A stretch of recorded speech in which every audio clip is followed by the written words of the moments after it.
Hey guys, welcome to Tutorial Guru. Today we'll be learning how to change theme on Gmail app, and now let's dive right in. Now to change a theme on Gmail app, first open up your Gmail on your phone, and currently we are on the dark theme of the Gmail. Now in order to change this theme, at the top left corner of the screen you can see there is the three-lined icon available for us. Tap on your three-lined icon at the top left corner, and this kind of panel will appear. We'll be required to scroll down to the bottom, so scroll down to the bottom guys, and tap on the settings button over here just above the help and feedback, and tap on the general settings option over here, and you will land on this interface. And you can see guys there it says the theme option.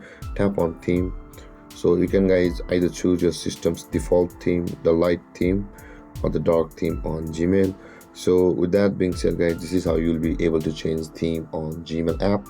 And if you have any confusions or questions regarding the topic, feel free to comment in the comment section below, and don't forget to like, subscribe, and hit that bell icon for more videos. Thank you for watching guys. Peace.